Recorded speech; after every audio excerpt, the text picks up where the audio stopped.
I keep saying it, and it's true. The government shutdown is the biggest story in the United States today.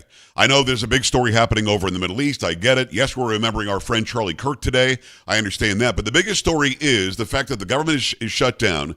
Military pay has been extended because President Trump is being very, very creative. That's going to go away soon. Women and children who need food and stuff, that's going to go away soon. You got half of the IRS laid off, which I don't know if that's a bad thing, to be honest. But to that point, let's get with Jamie Comer. He's District 1 Republican, great state of Kentucky. Jamie, good to see you again. It's been a while. Yeah, great to be on your show again.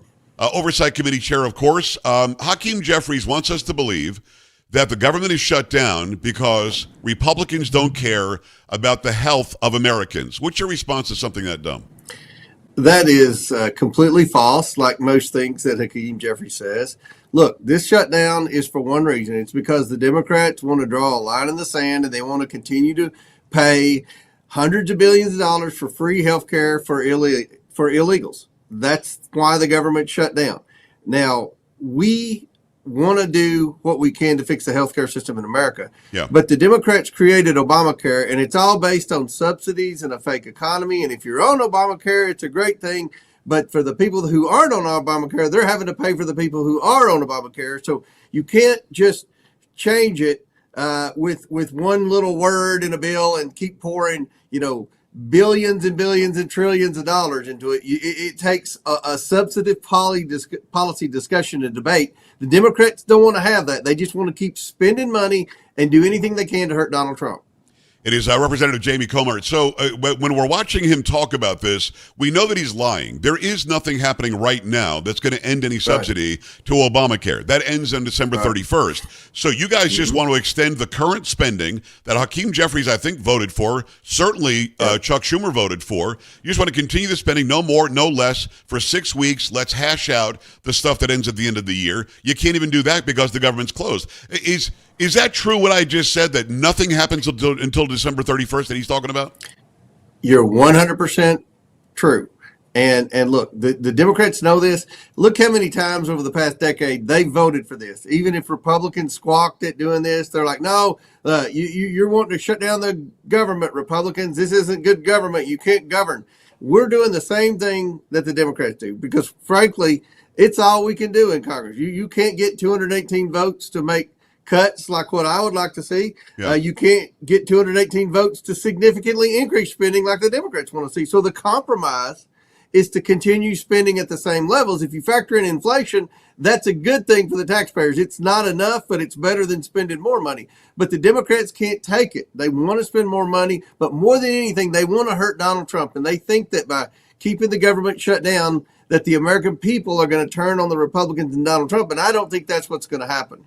Why do you think they brought up the Obamacare subsidies ending on December 31st and now? Why are they tying it to is there something that I'm missing for the midterms or something where they want to have a year extension now to say, hey, we gave you health care?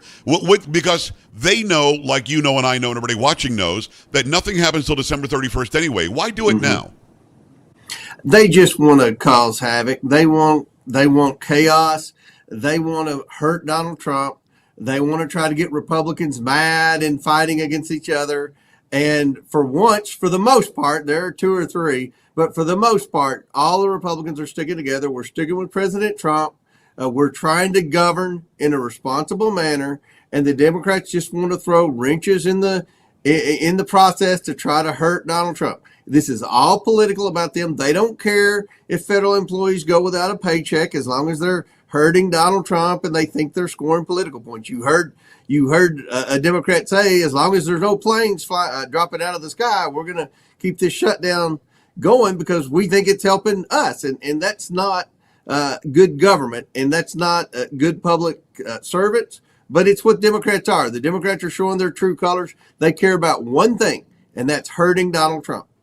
It was a disgusting thing to say. You're absolutely right, but I don't understand where they think. There's no poll that would show that they're winning in the minds of the public. Nobody in the United States of America is confused about why the government shut down. You guys all voted for us, so the Republicans did their job in the House. In the Senate, all but one Republican, I think Rand Paul's still holding out, voted for it. You've got three more that are either Democrat or independent voted for. You only need 5 more votes. Clearly, you get 5 more Democrats, the government opens. The Republicans can't do anything else to open it, can they? No, it takes 60 votes in the Senate. That's a problem. I tell people the hardest thing in Congress is to get 218 in the House and then 60 in the Senate. Right. And it's bipartisan. There was a Democrat, Jared Golden from Maine, that voted with us in the House, and then in the Senate, as you mentioned, there are 3 Democrats that have voted, Fetterman and 2 others that have voted for this continuing resolution. So it's bipartisan.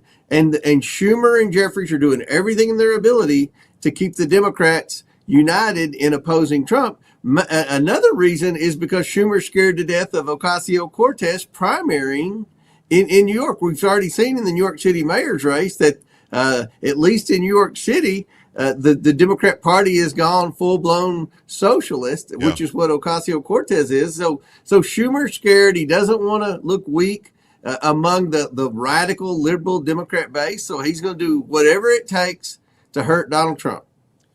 The message out there from the Democrats, you probably saw this, and I'm sorry to bring up both Hakeem Jeffries and also Schumer and AOC you brought up. Now I'm going to bring up Jasmine Crockett. I just have to.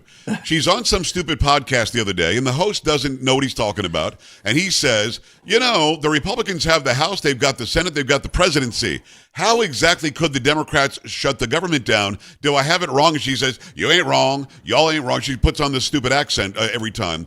But she has to know. I mean, as much as I think she lacks some intelligence, Representative, I think she has to know that the Republicans are the ones in the Senate. Do they say this over and over on the left because they think some Americans will believe them that the Republicans must be the ones that did this? The liberal base of the Democrat Party is so gullible. If you told them to start wearing masks again, the majority of them would wear masks again. They do whatever they're told by their leaders. So Crockett, who's more educated and smarter than the character she portrays on TV and in my Oversight Committee hearings, she tells everybody, the Republicans got the majority in the Senate. They should be able to keep the government open. Right. It takes 60 votes. It takes a supermajority in the Senate. And most people who are keeping up with this, I think, know that. But a lot of the Democrat base, they just believe whatever they're told. And if Jasmine Crockett or Ocasio-Cortez or Rashida Tlaib or Chuck Schumer say it only takes 50 votes, then they'll believe that. It is the District 1 Republican, great state of Kentucky, the House Oversight Committee Chair, James Comer. You mentioned Tlaib. Did she and the rest of the squad come up and thank President Trump for what happened in the Middle East? They did, right?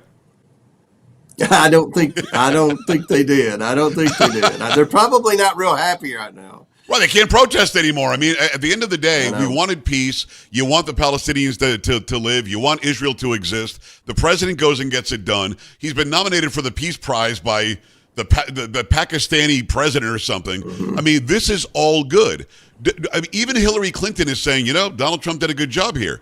Are they so radical now in our government on the left side with a D under their name that they can't even say, I'm glad that he got this done? Yes. They think it would hurt them in a Democrat primary. That's how left-wing and radical the Democrat base is.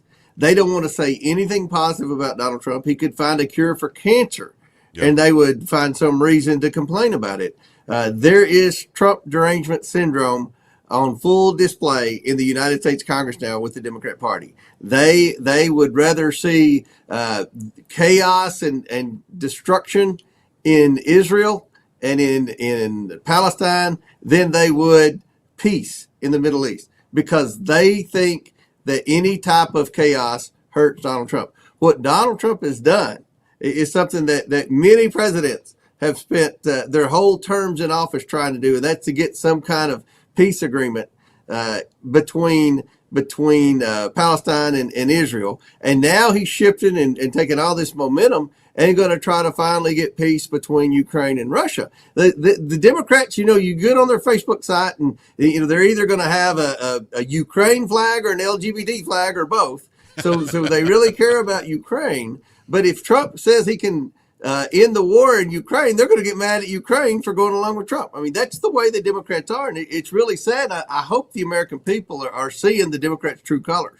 I think they are. Did you see that Anthony Blinken, the former Secretary of State, literally said on X with some big long post that Trump just continued what Biden started to bring this peace? Any response to that? I mean, the world was on fire when Joe Biden left office. I mean, Joe Biden was a weak president.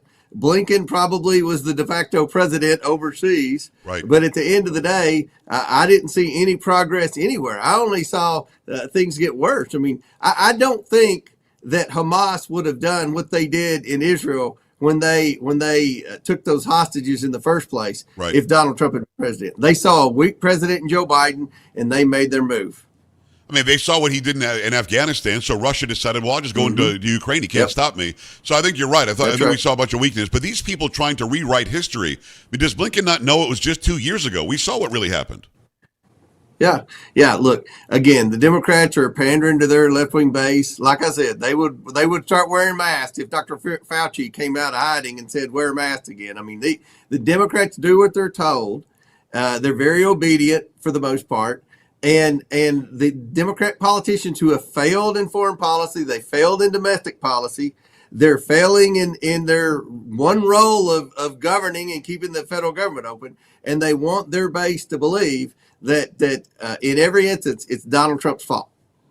District 1 Republican, great state of Kentucky. It's James Comer, Oversight Committee Chair as well. Let's talk about Charlie Kirk. He should have been 32 today. He honestly should still be with us for another 60 years. I still can't fathom what went down that day. So we will honor him today. We'll celebrate him today. Some members of the House of Representatives have said disgusting things about him. Mikey Sherrill, who's running for governor of New Jersey, said he wanted a white nationalist government and wanted to restrict rights for women and black people. And of course, Ilhan Omar said that Frankenstein was killed by Frankenstein's monster. Is there a reason why these people have to take that stance? All they have to do is watch a few of his videos to know none of that's true, but they say it anyway. Is there any reason why they need to be so horrible about a young man assassinated on live video? No, it's just they're trying to score points with their base, and their base is so off the tracks that they would think a guy like Charlie Kirk, who made a difference, who led a purpose-driven life, who did everything he could for free debate. He welcomed people that had differing opinions to debate with him. He didn't censor them. He didn't shy them away. He didn't really insult them. He tried to have a debate, and he usually won. I can't think of a single time when he didn't win, but he brought people to the table, and he inspired young people. Which is what we need in the political process. We need young people because, this deficit spending is going to fall in their laps, and they need to know what's going on. Charlie Kirk made a difference, and the Democrats can't even condemn the violent assassination of Charlie Kirk, much less say nice things about him. It's, again, the true colors of the far left in the Democrat Party, and they're dragging people in. We had a governor in Kentucky. We have a governor in Kentucky who was, at one point a moderate and kind of middle of the road guy. He wants to run for president now. They're dragging him to the left. He can't condemn violence and things like that. So it's really a sad day to see what's happening with the Democrat Party today. You and I have no problem calling out Republicans when they should be called out. Why didn't Ilhan Omar get censured? It lost by one vote. Why would four Republicans vote against that? I'm confused. I don't know. I think there was a fear that they were going to turn around and then have a censure vote on Corey Mills. That's the only thing I can think of. And Corey Mills ended up voting not to censor Omar. Look, I mean, if you can't censor Omar for what she says and does, and you don't even need to censor anybody. You just need to throw that motion away because she's the poster child for a member of Congress need to be censored. I couldn't agree more. It is Jamie Comer, Oversight Committee Chair. Let's talk about the actual assassination. The official story is out there. I don't know if that's the whole story. I don't know if this guy got help, if he's the guy who actually did it. And we're going to find out more as the investigation continues. I know that Utah is running most of the investigation. The FBI certainly is on it as well. Jamie, if it starts to stink, will you on Oversight call the FBI director in Kash Patel, friend of both of ours? Will you call him in and find out where are we with this? What's going on with this? People really want to know what happened to Charlie Kirk. And what I hate is that there are so many of these conspiracy theories out there making all sorts of allegations. We just want the truth. Will you call them in to find out where we are? 100%. My committee members are watching that like a hawk. Thus far, I think the Utah authorities have done a good job, but we all have a lot of questions. And honestly, since you're on the subject, we have a lot of questions about the shooter in the Trump assassination attempt in Pennsylvania that have never been answered. So the last conversation with with the FBI director. We mentioned there are a lot of questions that we have with respect to both shooters, and hopefully those will be answered very soon. It is Representative James Comer, Oversight Committee Chair as well. I'm glad you brought up the would-be assassin in Butler, Pennsylvania. We don't know anything, but he was a pock-faced 22-year-old loner that suddenly had drones and rangefinders and guns and accessibility to shoot at a president.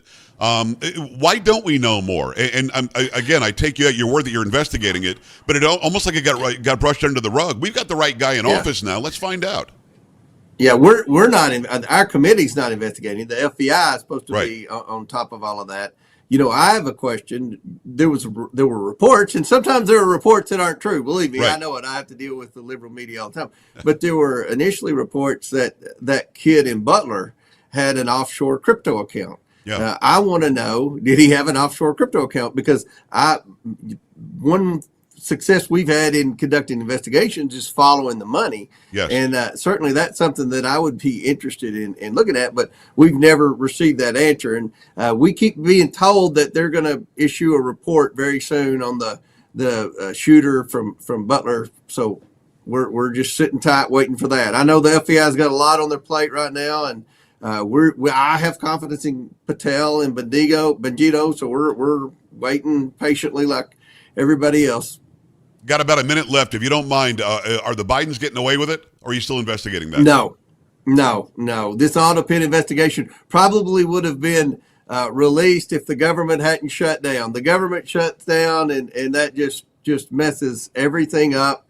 We've had people that were supposed to come in for depositions, and we've had to postpone them because if they take it to court and the government shut down, I don't know that we would win that battle. So I'm hoping that the Democrats will come around and reopen the government, because as soon as they do, I think we've got a pretty explosive report on the Biden auto pin investigation. We did some substantive research on that. We brought a lot of people in for depositions. We have a lot of emails, and I think the American people are going to be very disturbed by what they learned from how that auto pin was used. Well, we deserve to see it, so I appreciate you doing it. I hope the government reopens soon.